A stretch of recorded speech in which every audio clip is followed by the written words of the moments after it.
स्वागत है आप लोगों का इस वीडियो में। बहुत ही अच्छा क्वेश्चन है।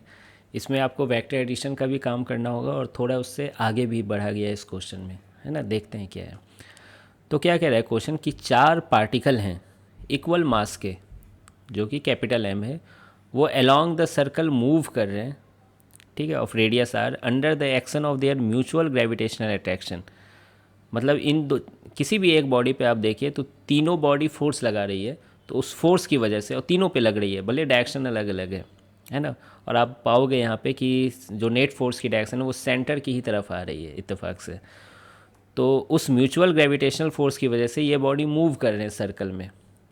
तो किसी भी पार्टिकल का या हर एक पार्टिकल की स्पीड क्या होगी, है ना। Find the speed of each particle. तो ये मूव कर रहे हैं, किसी भी आप सेंस में मूव करवा सकते हैं, इस सेंस में, इस सेंस में, है ना, इस सेंस में मूव कर रहे हैं, ठीक है। तो वो बाद में देखा जाएगा किस स्पीड से मूव कर रहे हैं। पहले मैं देखना चाह रहा हूँ नेट फोर्स। क्यों, मेरी क्या सोच है, नेट फोर्स अगर सेंटर की तरफ आ रही है तो उसे मैं सेंट्रीपिटल फोर्स से इक्वेट कर दूंगा, ठीक है, mv²/r, तो v मिल जाएगी मुझे। अब देखिए इस सर्कल की रेडियस r तो दे दी गई है।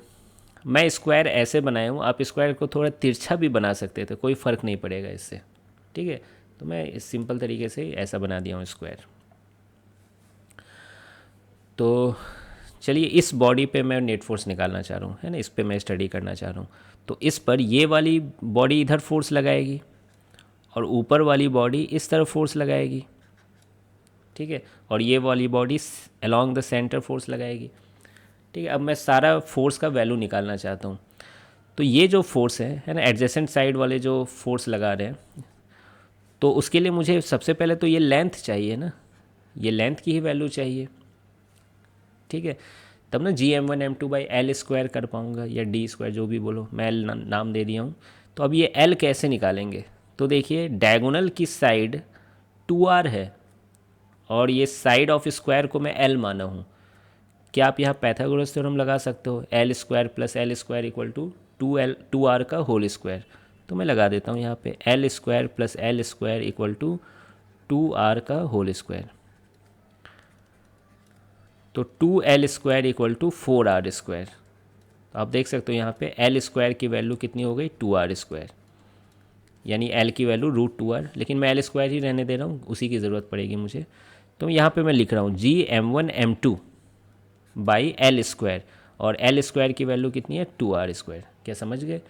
क्या उसी तरीके से ये इस कैपिटल M भी इधर फोर्स लगा रहा है, कितना लगा रहा है, तो इतना ही फोर्स लगा रहा है कि नहीं, Gm²/2r², ठीक है। तो आप देख सकते हो दोनों फोर्स सेम है। तो अगर सिर्फ यही दो फोर्स होते तो इनके रिजल्टेंट बीचों बीच ही आते, जो कि मैं आगे यूज करूँगा। खैर ये भी तो एक फोर्स लगा रहा होगा, तो ये तो इधर ही फोर्स लगा रहा होगा अलोंग द डायगोनल, जो कि सेंटर से पास कर रहा है। कितना होगा ये फोर्स, Gm1m2 डिस्टेंस का स्क्वायर, ये डिस्टेंस कितनी हो गई है, 2r हो गई है, तो 2r का स्क्वायर कितना हो जाएगा, 4r², ठीक है। अब मेरे पास ये तीन वेक्टर्स हैं, चाहो तो मैं यहाँ पे फिर से दिखा दे रहा हूँ, ये और एक ये। Gm²/4r² है, और ये है Gm²/2r², और ये भी Gm²/2r²। क्या ये एंगल 45 डिग्री होगा, ऑब्वियस है, क्योंकि डायगोनल जो होता है वो बाइसेक्ट करते हैं ना, इस एंगल को भी 90 डिग्री है, तो ये 45 डिग्री होगा। अब देखिए मैं इसको कैसे सॉल्व करूँगा। मैं नहीं करना चाह रहा हूँ कि इसका कंपोनेंट लूँ cos 45 sin 45, यहाँ थोड़ा दिमाग लगा लो। ये दोनों फोर्स सेम मैग्नीट्यूड के हैं, तो इनके जो रिजल्टेंट आएंगे √2f होगा। नहीं, दो फोर्स f 90 डिग्री पे होते हैं तो √2f लगता है, और वो √2f फोर्स रिजल्टेंट किधर आती है, बीचों बीच आती है। 90 डिग्री का बीचों बीच क्या हो सकता है, 45 ही तो हो सकता है। यानी इन दोनों का रिजल्टेंट इसी लाइन के लॉन्ग आ रहा है, ठीक है, इसी लाइन के अलॉन्ग आ रहा है। और कितना आ रहा है, √2f, यानी √2 Gm²/2r², इतना आ रहा है इन दोनों का। और ये तो पहले से ऑलरेडी इस डायरेक्शन में है, तो नेट फोर्स क्या हो जाएगा, दोनों का सम हो जाएगा। तो यही हमारा नेट फोर्स है जो मैं यहाँ लिखा हूँ, ठीक है। तो ये नेट फोर्स लग रहा है। अब ये देखिए डायरेक्शन कहाँ से गुजर रही है, सेंटर से। तो अगर इसकी स्पीड को मैं अगर v मान लूँ, ठीक है, इस पार्टिकल की स्पीड। तो ये फोर्स ही सेंट्रीपिटल फोर्स की तरह एक्ट कर रही है। या फिर आप ऐसे सोचो ना, net force equal to mass into acceleration होता है, मास इंटू रेडियल एक्सीलरेशन या सेंट्रीपिटल एक्सीलरेशन। और सेंट्रीपिटल एक्सीलरेशन की वैल्यू कितनी होती है, mv²/r। क्लियर है ये चीज़। और ये नेट फोर्स की वैल्यू को आप यहाँ पर, यही नेट फोर्स है, इसको आप यहाँ लिख दो, थोड़ा सजा के लिख दें तो अच्छा रहेगा। gm²/4r² कॉमन ले लेता हूँ मैं, gm²/4r² कॉमन ले लिया मैं। यहाँ क्या बचा, इसका तो 1 बचा, और इसका क्या हो जाएगा, 4 कॉमन लिया हूँ, यानी 2 से ऊपर नीचे मल्टीप्लाई कर दूँ तो 2√2 बचेगा।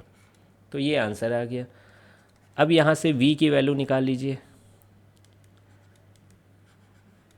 कैपिटल M से एक कैपिटल M कट गया और R से एक कैपिटल R कट गया, ठीक है। तो v की वैल्यू बस स्क्वायर रूट करना है इसका, gm/4r, और ये 2√2+1 का स्क्वायर रूट है ना, ये v स्क्वायर है इसलिए स्क्वायर रूट किए, बस यही हमारा आंसर है।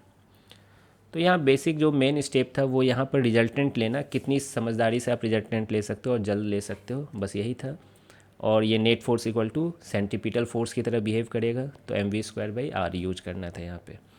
तो आई होप कि आपको ये सॉल्यूशन समझ में आ गया होगा। मिलते हैं फिर नेक्स्ट वीडियो में।